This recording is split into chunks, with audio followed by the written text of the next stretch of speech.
Well, I have to go back to 1954 when there was a suit filed in federal court to integrate the parks.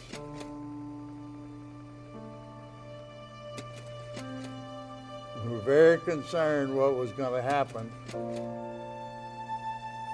And it wasn't until 1962 that Judge West ruled on that case that we integrated the park. Everything was segregated when I grew up in the 60s, and it was a unique and challenging time. There were movie theaters we couldn't go into, or if we were allowed to come to the movie theaters, we probably were on the upstairs floor, and which they put us up there to minimize any problems. Now, if it worked, I don't know, because I just stayed out of the movie theater during that time. City Park was a pool for white people, and Brooks Park was the pool for black people. So Brooks Park catered to black folk, and City Park catered to white people. My greatest memory of City Park Pool was a fairly large pool for a community pool. It was just really a big concrete bathtub. I knew that they had a fine Olympian pool. I knew that they seemed to be at peace and at rest in that park. And that park was built with money from all people that paid taxes in Baton Rouge. And we couldn't figure out no reason why we shouldn't be able to go. And we went. Well, we met that night, and we decided who was not afraid to go. And what we tried to do was use less of the black men that we could, because we knew that they stood a chance of being killed, but we stood a chance of coming out.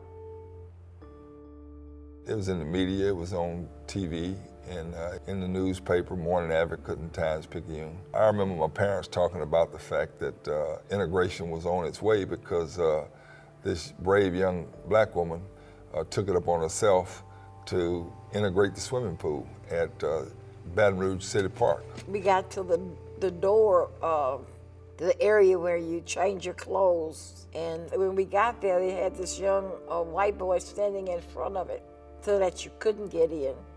But I pushed him aside, and I went in, and I asked everybody, "You're not gonna follow?" And they did.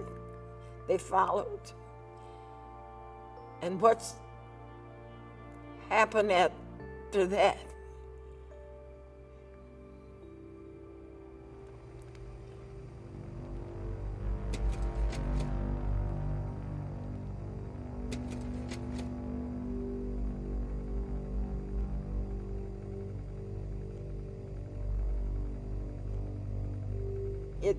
It was like I was operating outside of my body, but yet in it. So there was no fear in what had to be done. These people were activists coming out of that Zion City area, Betty Claiborne and Miss George and all of them. You know, they saw the same thing that I saw. There's a need for children to go swimming. There's a need for the opportunity to be there. So they said, well, we're gonna show you why this need is important. So let's go jump in here. And we were put in jail. And today, my heart bears those scars from black and white people. People were appalled, upset, irritated, and then some people said it's getting to be that time, or some people probably even said it's about time.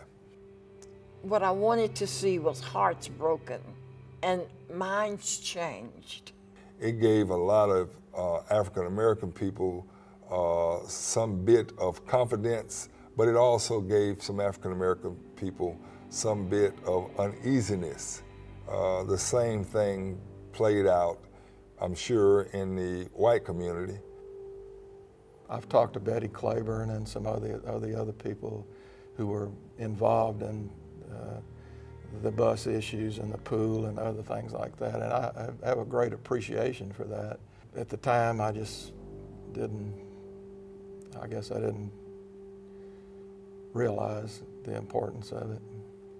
The big picture was to help people understand the only way hearts are going to be pierced is that action has to be brought.